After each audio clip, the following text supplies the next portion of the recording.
என்னோட client almost 5 வருஷத்துக்கு அப்புறம் ப்ரெக்னெண்ட் ஆயிருக்காங்க. ரொம்பவுமே ஹாப்பியாக இருக்குங்க. ஆக்சுவலி அவங்க பார்த்தீங்கன்னா IUI ட்ரீட்மெண்ட்டு, IVF ட்ரீட்மெண்ட்டு எல்லாமே ட்ரை பண்ணாங்க. பட் எதுவுமே வந்து ஒர்க் ஆகலை. பட் நேச்சுரலாக கன்சர்ன் சொன்னாங்க. பட் இப்போ பார்த்தீங்கன்னா 5 வருஷத்துக்கு அப்புறம் அழகாக ப்ரெக்னெண்ட் ஆயிருக்காங்க. ஸோ நீங்களே வந்து பார்க்கலாம்.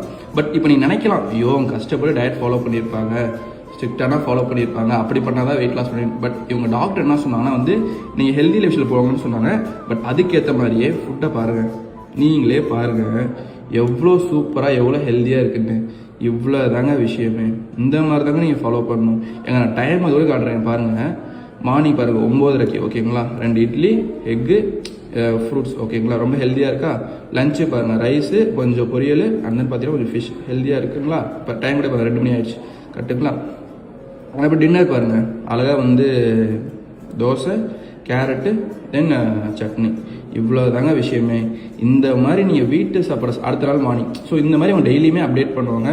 இவ்வளோ தாங்க விஷயமே. நீங்கள் ரொம்ப கஷ்டப்பட்டு ஃபாலோ பண்ணணும் அப்படின்னா எதுவுமே கிடையாது.